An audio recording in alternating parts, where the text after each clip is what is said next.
এত ধর্মাবলী মানুষ এবং এত গণতান্ত্রিক অধিকার নিয়ে চলে, যেটা গোটা পৃথিবীর মধ্যে একটা অন্য নজির সৃষ্টি করেছেন। তাই আজকে আমরা এখানে দাঁড়িয়ে আপনারা আমার সঙ্গে বলুন, আমরা ভারতীয়।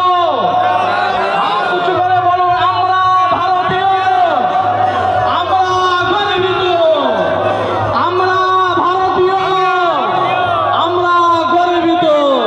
সকলে একটু স্লোগান দেন, হিন্দুস্তান জিন্দাবাদ, হিন্দুস্তান জিন্দাবাদ, ভারতবর্ষ, ভারতবর্ষের সংবিধান, ভারতবর্ষের সংবিধান, সেই হিন্দু মুসলিম শিখ ইসাই জিন্দাবাদ, হিন্দু মুসলিম শিখ ইসাই জিন্দাবাদ। তাই আজকে এই আজও পর্যন্ত যদি ভারতবর্ষের মাটিকে নিংড়ানো যায়, আমাদের পূর্বসূরীদের রক্তগুলো আজও পর্যন্ত টুকিয়ে টপকে টপকে পড়বে।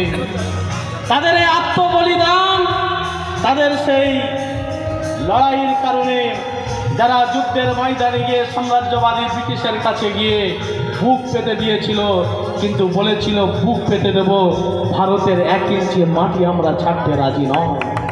আজকে দিনে আমরা তাদের এই উত্তরসূরি, আজকে ডেটে দাঁড়িয়েও আমরা কথা বলতে বাধ্য যে এই ভারতবর্ষকে যারা এবং ভারতবাসীকে যারা দাসে পরিণত করার চেষ্টা করবে, গণতন্ত্র হরণ করবে, ভারতবর্ষের সম্মানকে নিয়ে যারা শ্রেণীমিনি করবে, প্রয়োজনে আমরা পূর্বসূরির মতন আমরাও তাদের বিরুদ্ধে লড়াই করে ভারতের মান সম্মানকে আমরা অক্ষত রাখতে রাজি আছি।